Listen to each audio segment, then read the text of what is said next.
Hello दोस्तों, नमस्कार। आज हम पढ़ने वाले हैं पारिस्थितिक तंत्र, इकोसिस्टम। पारिस्थितिक तंत्र जो होता है, पारिस्थितिक तंत्र उस अधिवासी वातावरण को कहते हैं जहाँ पर जैविक और अजैविक घटक परस्पर एक दूसरे पर निर्भर होते हैं।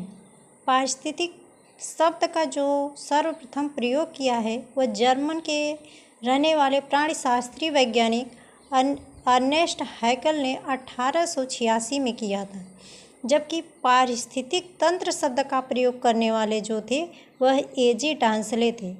पारिस्थितिक तंत्र गत्यात्मक है, न कि स्थिर है। इसमें प्राकृतिक व मानवीय कारणों से हस्तक्षेप होता रहता है। कहने का मतलब है कि जो पारिस्थितिक तंत्र है वह हमेशा गतिशील रहता है, न कि वह स्थिर रहता है। उसमें तभी परिवर्तन होता है जब उसमें कोई प्राकृतिक व मानवीय कारण हस्तक्षेप करते हैं। पारिस्थितिक तंत्र के घटक। पारिस्थितिक तंत्र के जो घटक होते हैं वह दो होते हैं। पहला है जैविक घटक, दूसरा है अजैविक घटक।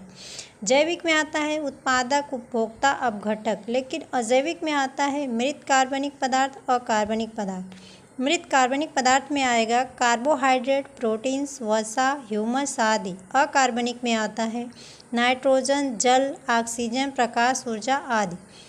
लेकिन उपभोक्ता जो होते हैं ये भी 3 प्रकार के होते हैं: प्राथमिक उपभोक्ता, द्वितीयक उपभोक्ता, तृतीयक उपभोक्ता।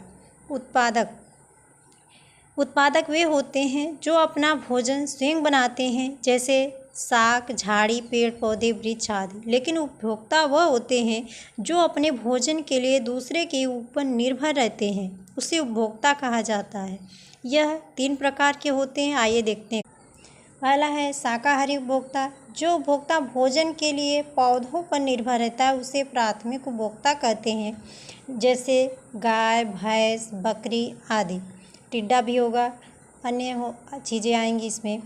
दूसरा है मांसाहारी। जो भोजन के लिए अन्य प्राणियों के ऊपर निर्भर होते हैं उसे मांसाहारी उपभोक्ता कहा जाता है, जैसे शेर, बाघ आदि। जो शेर बाघ होते हैं वह गाय, भैंस, बकरी आदि को खाते हैं, न कि घास भूसा, पेड़ पौधों को खाते हैं, इसलिए इन्हें मांसाहारी कहा जाता है। तीसरा है सर्वाहारी। जो शाकाहारी तथा मांसाहारी दोनों उपभोक्ताओं से अपना भोजन प्राप्त करते हैं उसे सर्वाहारी उपभोक्ता कहलाते हैं, जैसे कुत्ता हुआ, बिल्ली हुआ आदि। अपघटक। जो अन्य मृत पदार्थों को सड़ा गला करके मिट्टी में मिलाने का कार्य करते हैं उसे अपघटक कहा जाता है। यह परपोषी होते हैं, जैसे बैक्टीरिया, कवक आदि। जैसे कोई भी चीज़ मर जाती है या सड़ा गला करके उसे मिट्टी में मिला देते हैं तो उसे अपघटक कहा जाता है। अगर ऐसा नहीं होता तो कोई भी चीज़